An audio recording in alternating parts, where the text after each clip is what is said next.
दोस्तों इस समय डीआरडीओ प्रोजेक्ट कुशा के तहत XRSAM यानी कि extra long range surface to air missile system को बनाने में लगा हुआ है। शुरू में जब XRSAM को बनाने का फैसला लिया गया था उस समय इस डिफेंस सिस्टम में 2 इंटरसेप्टर मिसाइल को लगाने का फैसला लिया गया था, जिसमें से जो पहली इंटरसेप्टर मिसाइल होने वाली थी उस इंटरसेप्टर मिसाइल की रेंज 150 किलोमीटर होने वाली थी और इस इंटरसेप्टर मिसाइल की मदद से हम दुश्मन देश के फाइटर जेट और ड्रोन को काफी आसानी से मारकर गिरा सकते थे। और जो दूसरी इंटरसेप्टर मिसाइल होने वाली थी इसको स्पेशली दुश्मन देश के अवाक्स और फ्यूल टैंकर को तबाह करने के लिए बनाया जा रहा था और इस मिसाइल की रेंज 250 किलोमीटर के आसपास होने वाली थी। लेकिन हमारी वायुसेना और हमारी नौसेना इस डिफेंस सिस्टम की रेंज को और भी ज्यादा बढ़वाना चाहती थी, क्योंकि हमारी सेना की तरफ से प्लानिंग कुछ ऐसी की गई थी कि हम XRSAM की मदद से ही दुश्मन देश की बैलिस्टिक मिसाइल को भी मारकर गिरा सके।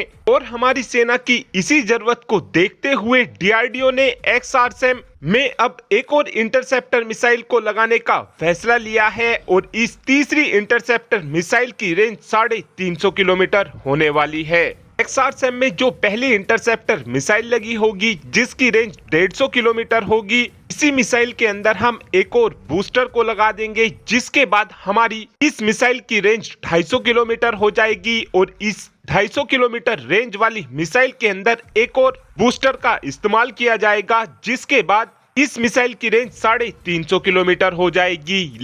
लेकिन यहाँ पर आपने एक चीज नोटिस की होगी कि एक ही मिसाइल के अंदर डीआरडीओ अलग अलग बूस्टर लगा रहा है और बूस्टर की मदद से इन मिसाइलों की रेंज को बढ़ा रहा है। यहाँ पर हम 3 अलग अलग नाम की इंटरसेप्टर मिसाइल का इस्तेमाल ना कर केवल एक ही इंटरसेप्टर मिसाइल के अंदर बूस्टर लगाकर इस्तेमाल करने वाले हैं। XRSAM का इस्तेमाल हमारी वायुसेना तो करने ही वाली है, साथ में हमारी नौसेना भी XRSAM डिफेंस सिस्टम का इस्तेमाल करेगी। और अब ये बात भी पूरी तरीके से क्लियर हो चुकी है कि हमारी सेनाओं की तरफ से शुरू में 8 स्क्वाड्रन XRSAM की खरीदी जाएंगी। इस समय इन मिसाइलों के प्रोडक्शन के लिए प्रोडक्शन पार्टनर को भी चुन लिया गया है और अब यही प्रोडक्शन पार्टनर XRSAM की 20 मिसाइलों का फैब्रिकेशन करने में लगा हुआ है। और इस समय जिस मिसाइल का फैब्रिकेशन हो रहा है उस मिसाइल की रेंज 150 किलोमीटर होने वाली है। शुरू में हम ऐसी 20 LSP यूनिट की